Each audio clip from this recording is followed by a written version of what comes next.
앞으로 기회가 닿는 대로 여호수아를 중심해서 말씀을 전하고자 합니다. 여호수아는 영적인 거장이었습니다. 그는 가나안에 있었던 우상숭배 원주민들을 몰아내고 또 거기에 있는 유명한 자이언트들, 거인들을 물리치고 이스라엘 백성들을 가나안 땅으로 인도한 영웅적인 사람이었습니다. 그러나 우리가 알아야 될 것은 그가 하나님 도움이 없이는 전혀 일을 할 수 없었던 것입니다. 그 배후에서 도우시는 하나님이 있었기 때문에 그와 같은 승리를 가져올 수 있었습니다. 그러므로 우리는 여호수아를 통해서 역사하시는 하나님을 보아야 되고 그 하나님을 신뢰하며 하나님으로부터 이러한 승리하는 삶을 살도록 해야 하겠습니다. 그러면 여호수아가 이스라엘 백성들을 가나안 땅으로 인도해서 이스라엘의 새로운 역사를, 이집트에서는 노예 생활을 했었지만 이제 본격적으로 이스라엘이라는 국가를 시작하는 새로운 역사를 창조했는데 우리도 어떻게 이러한 창조적인 역사를 이루어가는 삶을 살 수 있을까요? 오늘 서론적으로 생각해 봅니다. 첫째는 좋은 만남이 있었습니다. 여호수아가 이렇게 영적인 거장이 될 수 있었던 것은 모세라는 훌륭한 사람을 그가 만났기 때문입니다. 모세가 여호수아를 영적인 거장으로 키워냈습니다. 이처럼 우리 인생은 아주 소중한 사람과의 만남, 그리고 선택, 그리고 결단으로 이루어집니다. 그러므로 우리는 좋은 만남을 위해서 기도하고 또 하나님께서 좋은 만남을 주실 것을 기대해야 되겠습니다. 그리고 좋은 만남이 이루어졌을 때에는 그 만남을 아름답게 잘 가꿀 수 있도록 해야 합니다. 더 나아가서 우리는 우리 자녀들도 여호수아를 영적인 거장으로 깨어나게 했던 모세와 같은 인물, 그러한 훌륭한 스승, 훌륭한 친구, 훌륭한 멘토를 만날 수 있도록 우리가 기도해야 하겠습니다. 여호수아가 역사의 무대에 등장하는 것은 민수기 13장입니다. 하나님께서 모세를 세워서 출애굽의 역사를 일으키신 후에 각 지파의 지도자들을 세워서 가나안 땅을 정탐하게 하셨습니다. 그때 선발된 12명의 정탐꾼 중에 한 사람이 여호수아입니다. 그때 모세는 여호수아의 이름을 새롭게 지어줍니다. 민수기 13장 16절에 이는 모세가 땅을 탐지하러 보낸 자들의 이름이라 모세가 눈의 아들 호세아를 여호수아라 칭하였더라. 여호수아라고 칭하였다는 것은 상당히 깊은 의미가 있습니다. 여호수아라는 말은 히브리어인데 헬라어로는, 신약성경에 기록된 헬라어로는 예수 또는 예수와와 똑같은 말입니다.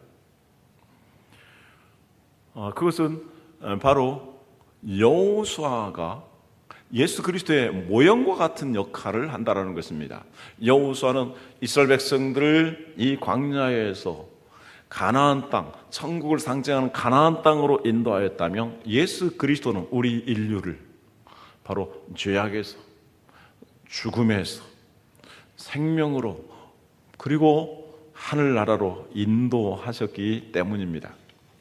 그런 의미에서 여호수아의 생애는 매우 의미가 있습니다. 여호수아의 인생은 모세를 만나기 전까지는 드러나지 않았습니다. 평범했습니다. 그런데 그가 모세를 만난 다음에 놀라운 전환점을 갖게 됩니다. 모세가 여호수아의 이름을, 바로 예수아를 여호수아라고 이름을 새롭게 해줍니다. 그가 이 이름을 새롭게 받음으로 말미암아 그 안에 있었던 영성이 일어납니다. 예를 들어서 예수님께서 베드로를 만나셨을 때 원래 그의 이름은 시몬이었습니다. 시몬이라는 말은 갈대라는 말입니다. 그런데 예수님께서는 그 안에 있는 그 인격과 또 충성심을 보시고 그를 가리켜서 베드로라고 말했습니다. 반석이라고 말했습니다. 갈대와 같이 감정의 기복이 커서 이렇게 움직이는, 종잡을 수 없는 그 성격을 가지고 있는 베드로인데 주님께서는 그가 먼 훗날 반석과 같이 교회를 지키며 복음을 지키며 또 끝까지 순교의 길을 갈 수 있는 사람인 것을 보시고 이렇게 너는 베드로라 이렇게 말씀하신 것입니다.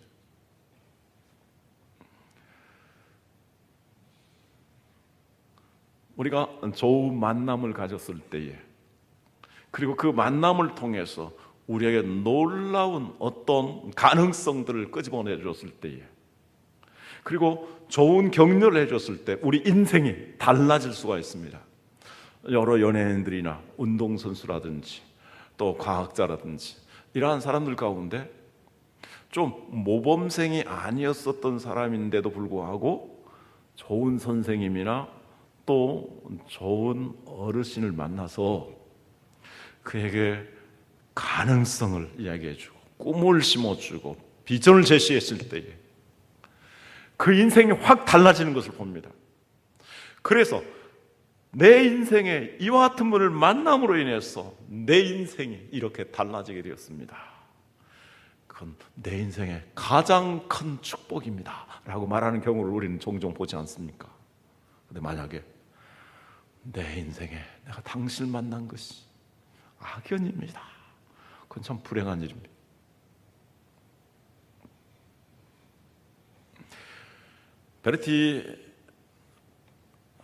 루스티 베르쿠스는 좋은 만남을 이렇게 표현했습니다. 인생에는 가끔 신비한 만남이 찾아와서 우리를 인정해주고 우리가 어떤 사람이 될 수 있는가를 일깨워준다. 그리하여 우리가 가진 큰 가능성이 비로소 빛을 발하기 시작한다. 이렇게 특별한 좋은 만남을 가졌을 때 내 인생이 새롭게 시작되고 빛을 발하게 된다. 여러분들이 그런 만남을 갖기를 주의 이름으로 축원합니다. 반대로 좋지 않는 만남은 우리가 가지고 있는 꿈을 무시하는 만남입니다. 우리가 소유한 가능성을 과소평가하는 사람들과의 만남입니다. 우리는 그런 만남을 멀리해야 합니다.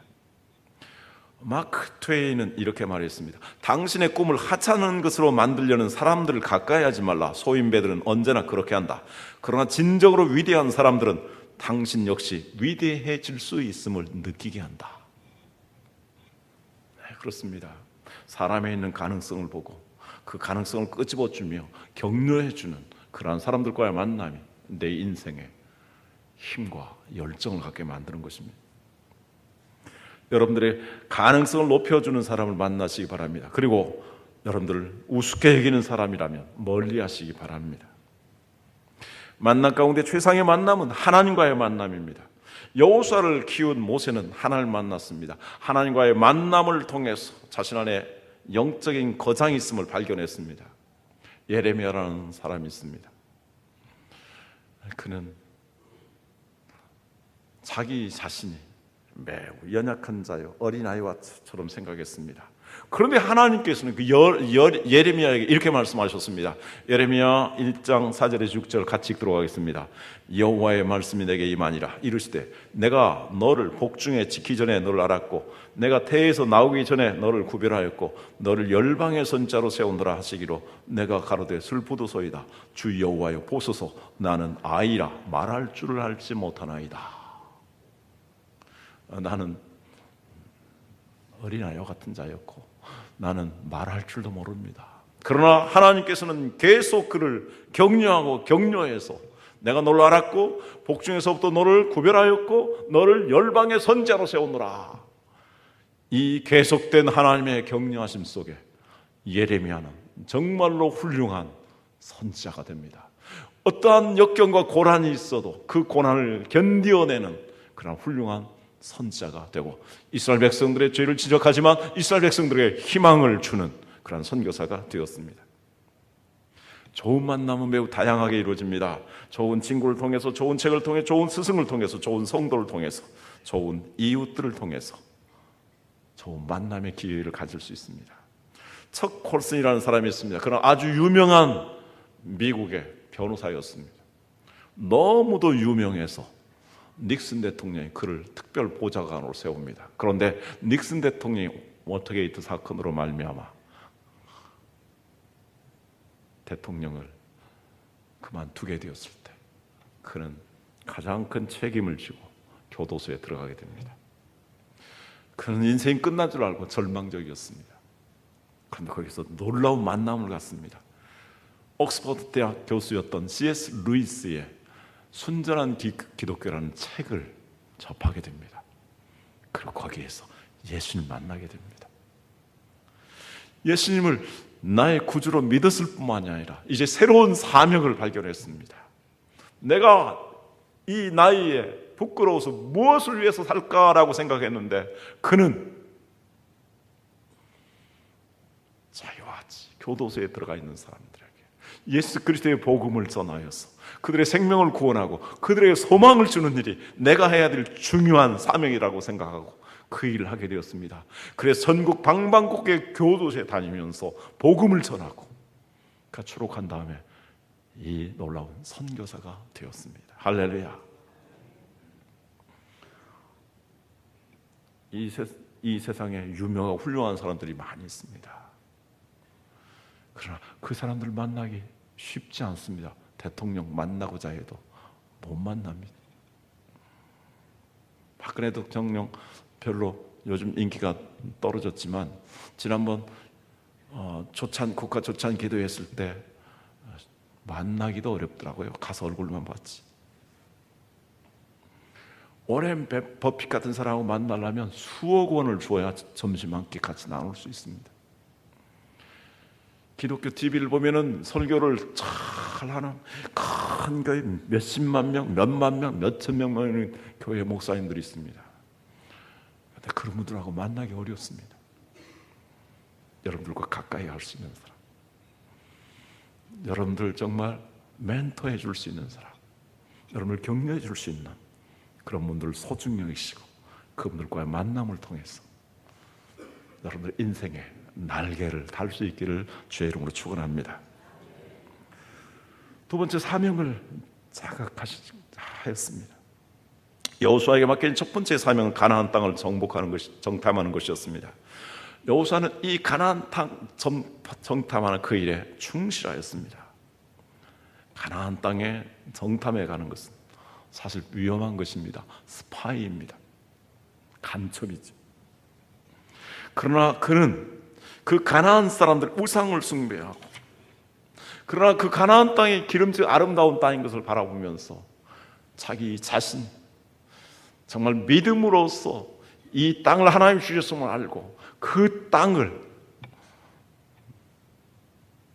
향하는데 사명감이 있음을 발견합니다. 그래서 그는 리더십을 발휘합니다. 10명의 다른 정탐꾼들이 부정적인 말을 했어도 그는 긍정적인 믿음의 말을 하면서 정말 그 땅을 차지하고자 하는, 하나님이 약속하신 그 땅을 얻고자 하는 이러한 사명을 갖게 되는 것입니다.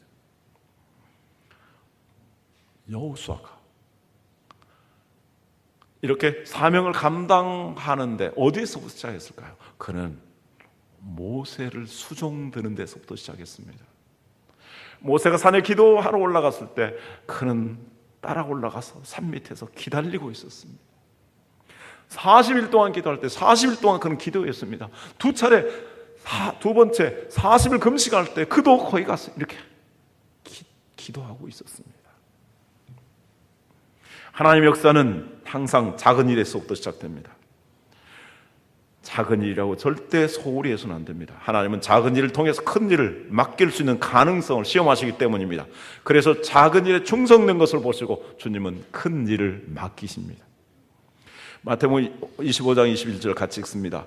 그 주인이 이르되 잘하였도다 착하고 충성된 종아 내가 작은 일에 충성하였음에 내가 많은 것으로 내게 맡기리니 내 주인의 즐거움에 참여할지어다 하고, 작은 일에 충성한 사람에게 큰 일도 하나님 맡기십니다. 하나님의 일을 하다 보면 자기를 알아주지 아니하며 자기를 내세워주지 아니하며 자기가 나서는 일이 아니면은 일을 하지 아니하려고 하는 사람들이 있을 수 있습니다. 그건 아주 못된 것입니다. 작은 일에 충성해야 합니다. 하나님의 눈에 하찮은 일은 없습니다. 모든 사람 안에 위대함이 담겨져 있습니다. 다만 그것을 발견하지 못하였을 뿐입니다. 모든 사람이 믿음으로 하는 일은 위대한 일입니다. 그 모든 일이 하나님의 위대한 구원의 역사를 이루는 데 쓰임을 받기 때문입니다. 그 일은 작은 일에서 시작됩니다. 이 세상의 큰 것들은 작은 일에서부터 시작됩니다.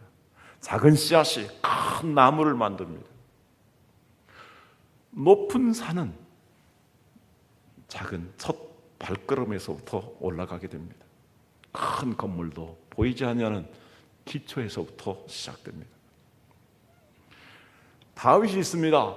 다윗이 이스라엘의 훌륭한 왕이 됐는데 어떻게 하나님께서 그같이 가문이 좋지 아니한 그 기생의 피가 흐르고 있는, 그리고 이방인의 피가 흐르고 있는 다윗을 왕으로 세우셨을까요? 그가 하나님을 전적으로 신뢰하며 양을 치는데 자기의 목숨을 걸고 지키면서 충성하였기 때문입니다.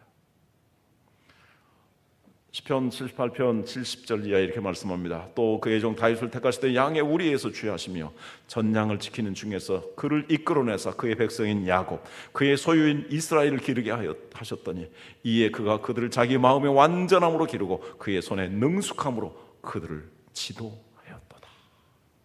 그는 양치기에 충실하였습니다.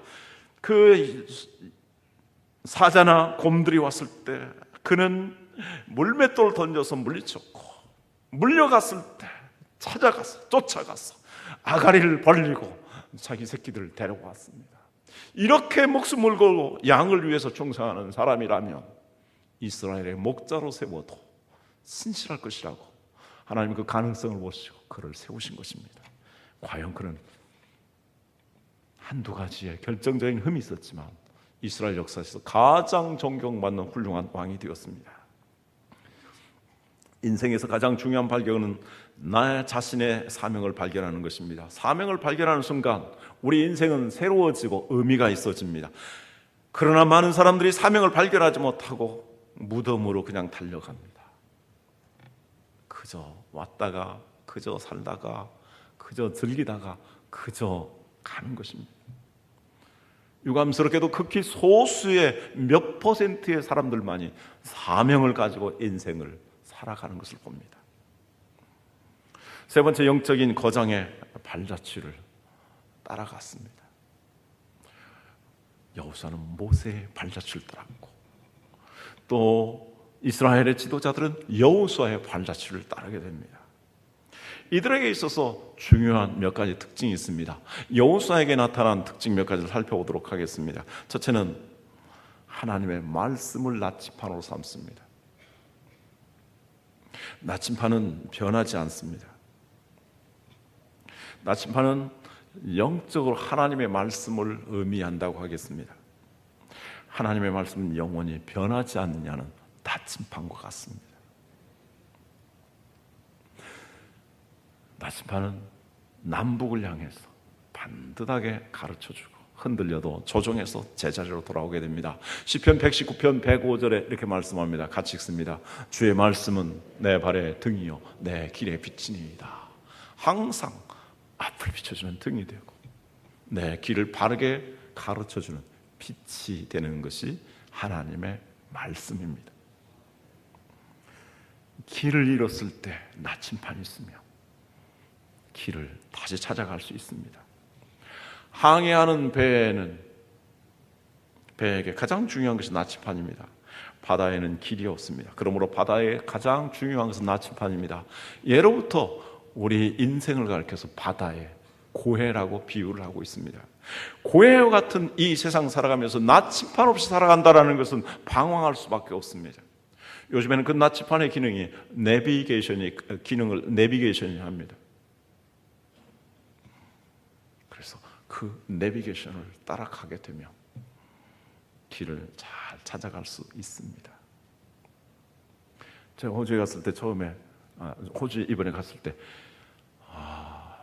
유감스럽게도 외제차를 저한테 주기는 주었는데 내비게이션이 망가졌대요. 내비게이션이 없이 가려니 어떻게 힘들고 불안한지 이루 말할 수가 없었습니다. 나중에 스마트폰을 활용해서 이제 내비게이션을 가지고 가가지고 내비게이션을 활용해서 이제 길을 찾아 다닐 수 있었습니다. 근데 그 스마트폰 배터리가 방전되면 그때부터는 좀 당황합니다.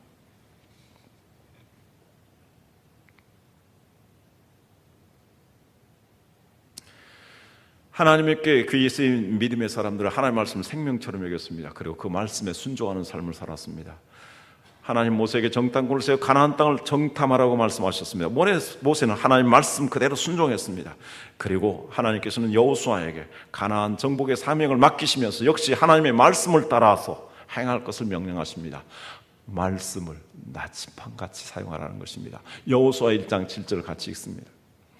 오직 너는 마음을 강하게 하고 극히 담대하여 나의 종 모세가 내게 명령한 그 율법을 다 지켜 행하고 우로나 좌로나 치우치지 말라. 그리하며 어디로 가든지 형통하리니. 우로나 좌로나 치우치지 아니하고 바른 방향을 제시해 주는 것이 바로 나침판이 아닙니까? 하나님의 말씀은 이 세상 살아가면서 좌우로 치우치지 아니하고 정도를 걸어갈 수 있도록 인도해 주시는 생명의 말씀입니다.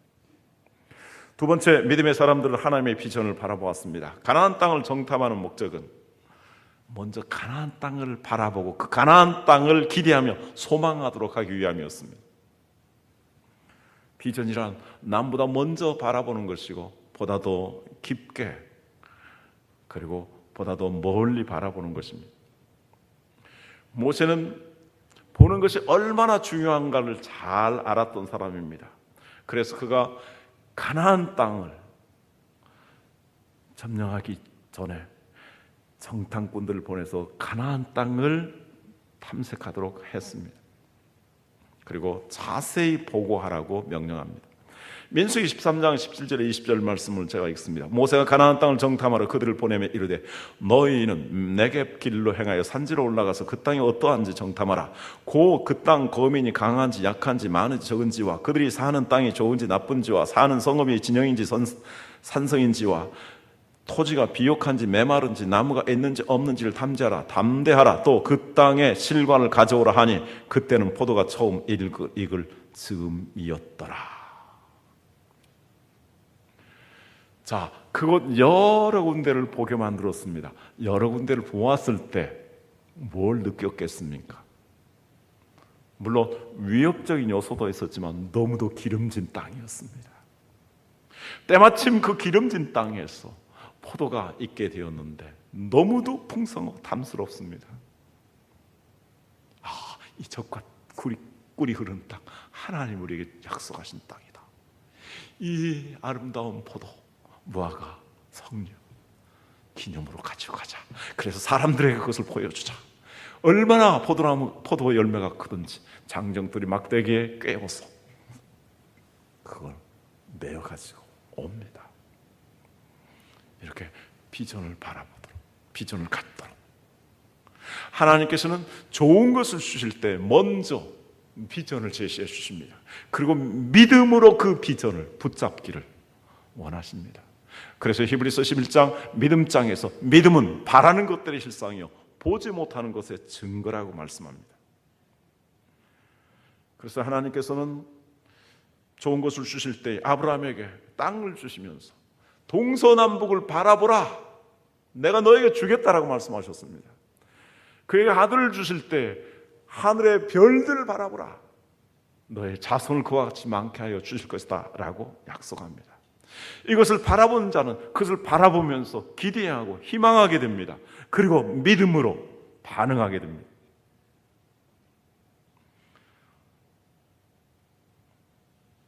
그래서 여호수아는 그것을 바라보고 10명의 사람들이 부정적인 이야기를 하지만 그곳은 젖과 꿀이 흐르는 땅입니다. 하나님 우리에게 약속하신 땅입니다. 그들이 강대하지만 우리가 하나님의 도우심을 입어서 능히 이길 수 있습니다 라고 담대히 말해서 이 비전을 향해서 달려가는 것을 봅니다. 모세는 매우 훌륭한 지도자였습니다. 그러나 그는 이스라엘 백성들을 가나안 땅으로 인도하지는 못했습니다. 어느 학자는 이렇게 말합니다. 리더십의 관점에서 본다면 모세가 가나안 땅에 이르지 못하게 된 것은 그가 가나안 땅을 보지 못하였기 때문이다. 그런데 여호수아가 가나안 땅에 들어갈 수 있었던 것은 그는 정탐꾼으로서 가나안 땅을 바라보았기 때문이다. 그는 그래서 포기할 수 없었고 양보할 수 없었던 것이다 라고 말합니다. 모세는 80년 동안 미디안을 돌면서 그리고 이스라엘 백성들을 40년 동안 미디안의 광야에서 생활을 하다가 그는 광야의 길을 잘 알았습니다. 그래서 이스라엘 백성들을 광야로 인도하는 데는 아주 훌륭한 리더십을 발휘했습니다. 그러나 가나안 땅을 그는 바라보지 못하기 때문에 가나안 땅을 이제 점령해 나갈 때 그는 리더십을 발휘할 수 없었을 것입니다.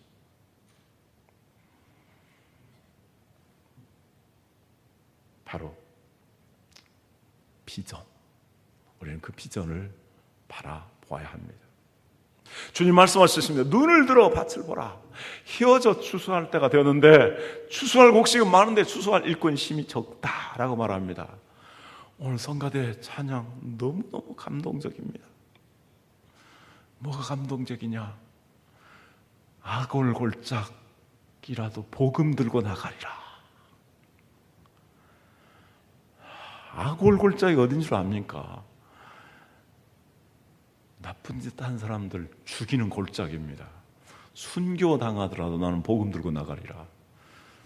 앞으로 42일 동안 여기 서희 스타일스 복음 전하는데 성가대 원수는 그 찬송했기 때문에 한 사람도 빠지면 안 됩니다. 우리 박수 한번 해주세요. 아골골짝 간다고 하나님 앞에 찬송하고 또 성도들 앞에 찬송한 사람들이 전도하러도 안 나온다? 이건 있을 수 없는 일이죠. 멋있는 아파트다. 멋있는 집이다. 그러나 하나님 비전을 가진 사람은 영혼을 바라봅니다. 하나님 나라를 바라보는 것입니다. 세 번째, 믿음의 사람들은 좋은 지도를 가지고 있습니다. 정탐꾼들이 가서 한 일은 이제 그곳의 상황을 정확하게 파악해서 그것을 그려오는 것이었습니다. 그래서 땅의 형편을 자세히 살피도록 말합니다. 거기에 누가 살고 있는지, 지형은 어떠한지, 강한지, 인구가 얼마나 되는지 이 모든 지형을 살펴서 보고하라고 말합니다. 인생에서 납심판 다음으로 중요한 것은 지도입니다. 말씀드렸던 것처럼 제가 스마트폰 내비게이션이 꺼졌을 때 옆에 제가 지도책을 가지고 왔습니다. 그래서 지도책을 보고 찾아갑니다. 우리가 어떤 목적지를 향해 갈 때 잘못된 지도를 가지고 간다면 큰일입니다. 아무리 노력해도, 아무리 기도해도, 아무리 긍정적으로 생각하고 말해도 소용이 없습니다. 정확한 지도를 가진 사람에게 그 노력과 기도와 긍정적인 태도가 필요합니다. 서울을 향해 떠난 사람이 인천으로 가는 지도를 가지고 간다면 그건 잘못 들어갈 수밖에 없습니다. 우리 인생에서 지도와 같은 역할을 하는 것이 뭐냐? 우리 인생에 대한 설계도입니다. 여러분 인생에 대한 설계도를 가지고 계십니까? 나는 20대에는 어떻게 될 것이며 30대, 40대, 60대, 70대 그 이후에는 어떻게 살 것인가? 인생에 대한 설계도 계획을 가지고 있습니까? 저는 청소년 때 기도했습니다. 모세가 40년 실력을 쌓고 영성을 기르고 리더십을 발휘했는데 3분의 1을 준비해서 33분의 1을 사명을 감당하자. 그래서 제가 40이 넘어서도 공부를 했던 기억이 납니다. 인생에 설계도가 필요합니다. 우리 인생의 설계도의 최종 목적지는 어디입니까? 사람들은 죽음이라고 생각합니다. 그러니까 그 죽음이 희망이 없기 때문에 어떻게 하면 죽지 않냐고, 어떻게 하면 건강하고, 어떻게 하면 좀 더 오래 이 땅에 살려고 말합니다. 그러나 죽음은 죽음을 부릅니다. 우리는 죽음 넘어, 무덤 넘어 부활의 소망, 하늘의 소망을 가지고 있는 사람들입니다. 할렐루야. 하늘의 소망을 향한 그러한 인생의 설계도가 있어야 되는 것입니다. 하나님 나라에 갔을 때 착하고 충성된 종이라는 칭찬받을 수 있는 인생을 걸어가야 되는 것입니다.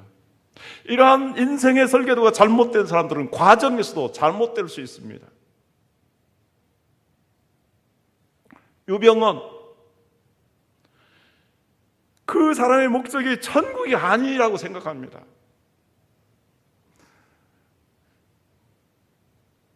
그러기에 온갖 종교의 이름으로 못된 짓을 하고 있지 않습니까?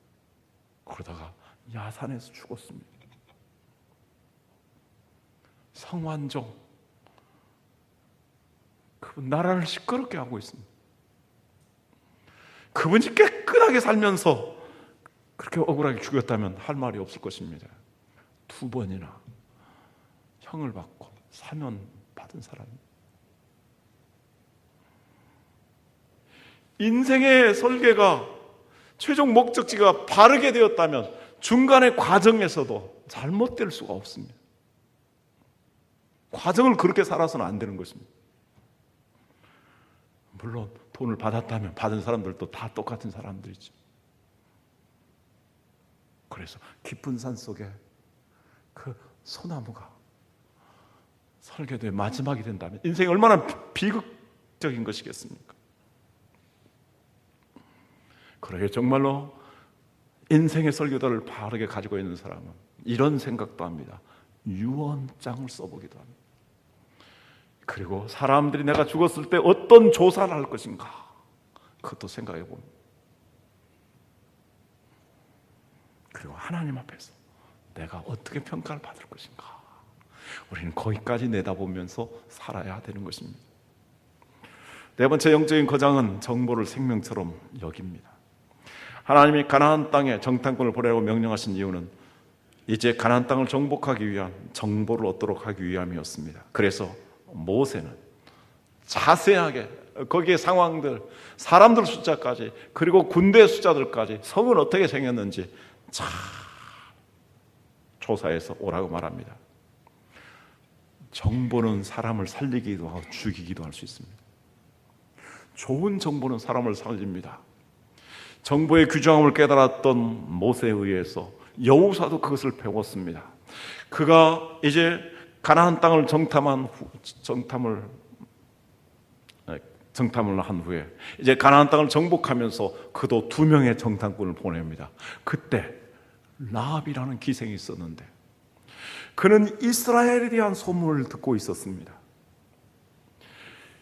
히브리의 70여 명의 사람들이 400여 년 만에 200만 명이 넘는 한 민족을 형성하게 되었고, 그들이 가혹하게 학대를 받았지만 그들이 믿는 여호와 하나님께서 그들을 구원하셨고, 파라오와 그리고 이집트의 모든 사람들과 그 생축의 첫 새끼들까지도 다 하나님이 치시고, 그들이 빈손으로 40년 동안 광야에 나왔는데 하나님께서 그들을 이끌어 주시고 지금 그들이 가나안 땅을 향해서 나아가고 있다는 정보를 알았습니다. 그래서 정탐꾼을 섬겨주고 자기 가족을 살려달라고 합니다. 그래서 라합은 그 자신과 그의 가족과 그의 가족들까지도 다 살려줍니다. 그리고 그 후손 가운데서 다윗 왕이 등장합니다. 좋은 정보는 생명을 살립니다. 그러나 나쁜 정보는 어마어마한 파괴력을 가질 수 있습니다. 9.11 사태가 일어났을 때에 그 파괴범들의 정보를 미리 잘 알 수 있었다면 그런 사고가 나타나지 않았을 것입니다. 세월호, 여러 가지 날씨, 그 다음에 물때, 모든 그리고 그 세월호의 상황, 이 정보를 잘 파악했다면 그 무모한 일을 하지 않았을 것입니다. 그런데 그러한 정보를 무시했기 때문에 엄청난 대형 사고가 일어난 것입니다. 오늘날은 전자정보통신 시대입니다. 정보가 곧 실력입니다. 국방력도 정보에 달려 있습니다. 믿음은 무대뽀가 아닙니다. 우리가 하나님의 일을 하기 위해서는 어떠한 여러 가지 전략을 세워야 됩니다. 그리고 이것들에 대해서 논의를 해야 됩니다. 그리고 또 서로 힘을 합해야 됩니다. 그래서 하나님의 위대한 역사를 이루어 가게 됩니다. 정보를 다른 말로 말한다면 실력입니다. 실력을 쌓아야 훌륭한 리더가 될 수 있습니다. 실력을 쌓아야 하나님의 위대한 일들을 할 수 있습니다. 여러분들, 양육과 훈련을 통해서 영적인 실력을 쌓아서 기도에 실력 있는 사람들, 전도에 열매를 맺는 사람들, 선교를 위해서 귀하게 헌신할 수 있는 사람들이 되기를 주님의 이름으로 축원합니다. 말씀을 맺습니다. 가나안 땅을 정탐했던 사람 모두 12명이었습니다. 그러나 그중 여호수아와 갈렙 이 두 명만이 가나안 땅에 들어갔습니다. 그들만이 새로운 역사의 주인공이 되었던 것입니다. 아놀드 토인비는 역사 연구라는 책에서 기독교의 역사에 대해서 조명을 합니다. 기독교의 역사 가운데 바로 모세와 여호수아는 창조적 소수자라고 말합니다. 바울이 예수 그리스도의 복음을 가지고 빌립보성에 들어갔을 때에 유럽의 운명을 바꾼 사건이었다. 그렇게 설명하고 있습니다.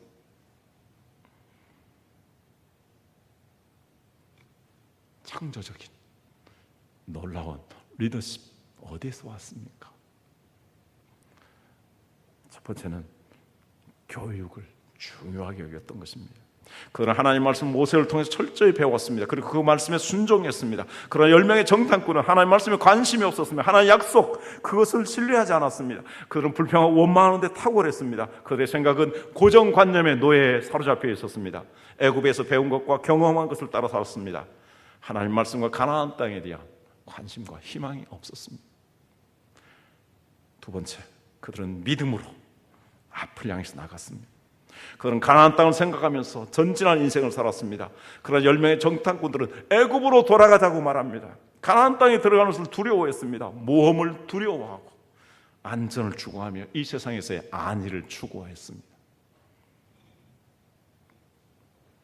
우리는 이렇게 하나님의 비전을 붙잡고 하나님의 사명을 가지고 믿음으로 그 하나님의 뜻을 성취하기 위해서 달려갈 수 있는, 그리고 그 사명을 감당할 수 있는, 그래서 하나님의 나라의 주인공이 되고 하나님의 역사를 새롭게 써가는 우리 소망교회 모든 성도들이 되시기를 주님의 이름으로 축원합니다.